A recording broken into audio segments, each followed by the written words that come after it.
For all the talk of aero and horsepower, it feels like tires have taken a backseat in automotive online discussions. That should raise an eyebrow, as tires are the only part of the car, in the ideal scenario at least, touching the actual road.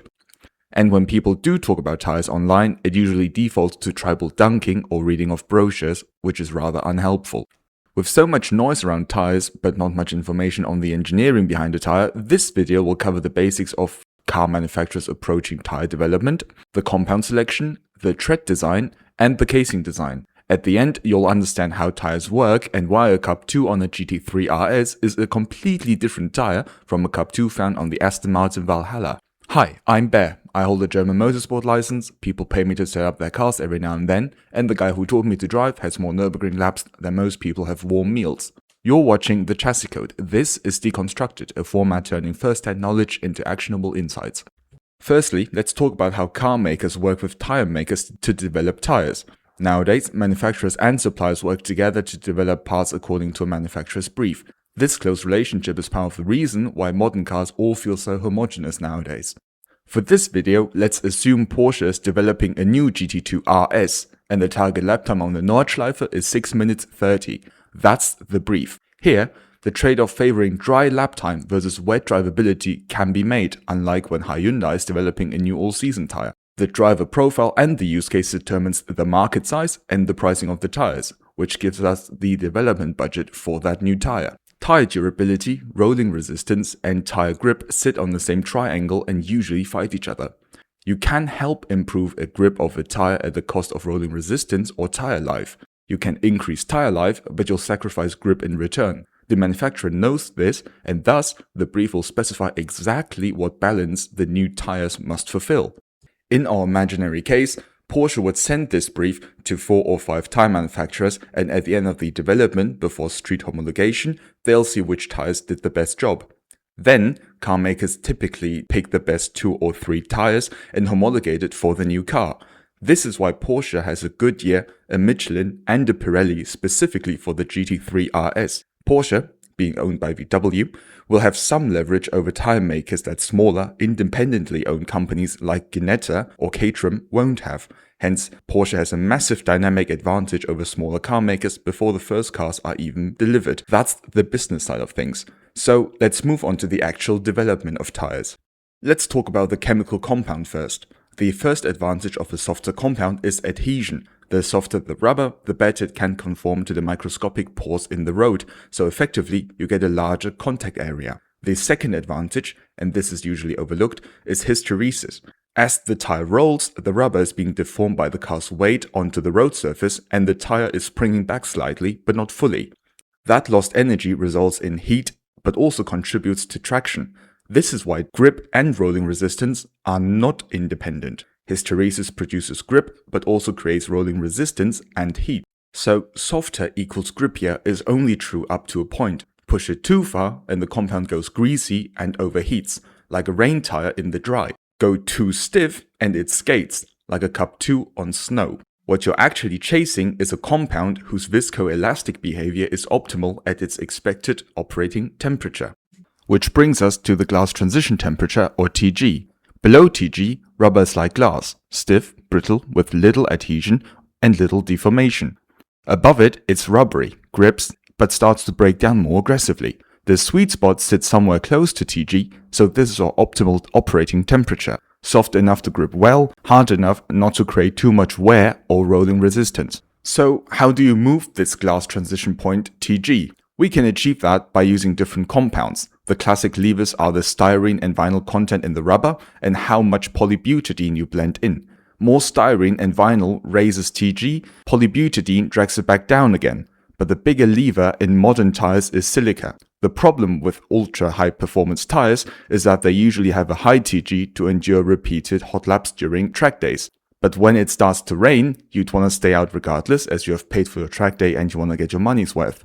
But rain cools the tires, and a sudden drop in temperature below TG means that the tire will then become dynamically compromised.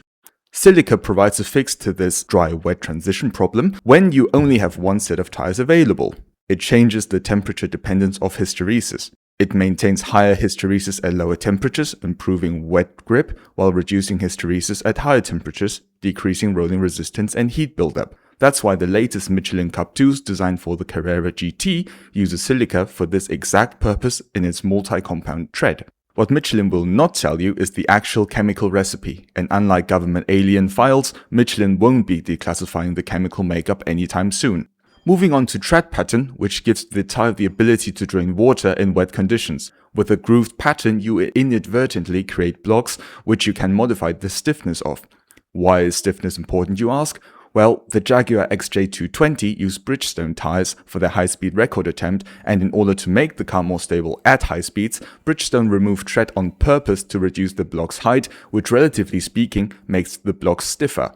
This created the high-speed stability needed, as spongy tire blocks at high speeds make the car wander around. Hence, in summer, winter tires with chunky, soft blocks can feel very dodgy at autobahn speeds. Last but not least, the casing design. The casing design of the tire provides the lateral stiffness of a tire. If the tire deforms too much, the contact patch of the wheel with the road won't be optimal, so the softest rubber and the stiffest blocks will go to waste if the carcass can't handle or support it. The casing design also determines the crown angle, which affects how the tire behaves under heavy loads, for instance in compressions like the Fuchsröhre on the Nürburgring Nordschleife. This can be optimized depending on the weight and weight distribution of the car. Also, note that tire sidewall stiffness itself is a spring that works with the car suspension.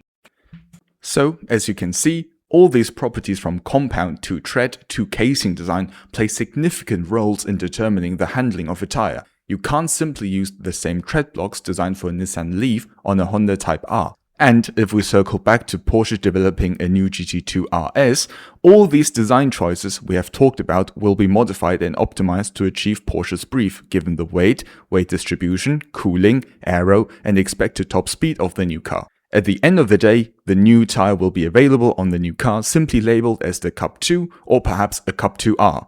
But clearly, this Cup2 is not the same Cup2 as you'd get on an AMG GTR, for instance. So, why then does Michelin still refer to it as the Cup2 when, in actuality, it is a completely different tire?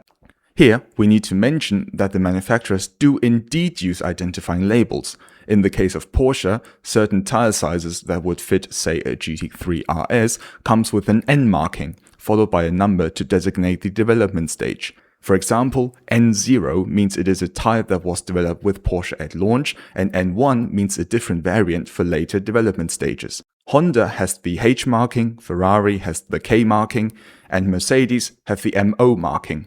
But why doesn't Michelin call the new tire developed with Porsche the Michelin Super Special Porsche Bratwurst Nürburgring No. 1? Well, because the Pilot Sport brand is already established and carries significant brand equity. Under the Pilot Sport brand, we got the Pilot Sport Cup, first used on the E46 M3 CSL.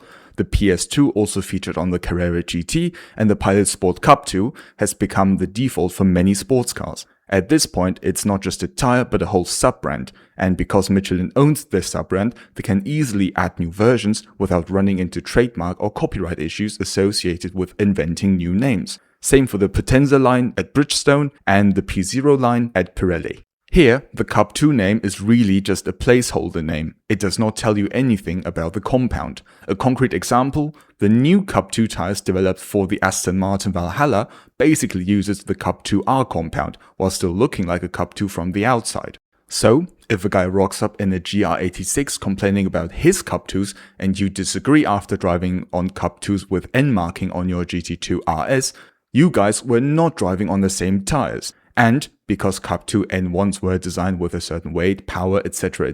in mind, putting these tires onto a Nissan GT-R or McLaren 600LT won't translate one-to-one. Especially on McLarens, the MC-marked Pirellis usually have quite stiff sidewalls that provide excellent feedback, and swapping them out for the softer Cup2 sidewalls usually doesn't yield the same dynamic effect. Hopefully, you now understand how tires are made, what levers engineer can pull to elicit certain behavior, and why you should punch the guy who says that the Cup2 are the best tires without specifying the condition, the car, or the tire label. If you have any questions or have something to add, let me know in the comments and I'll reply to each and every one of you.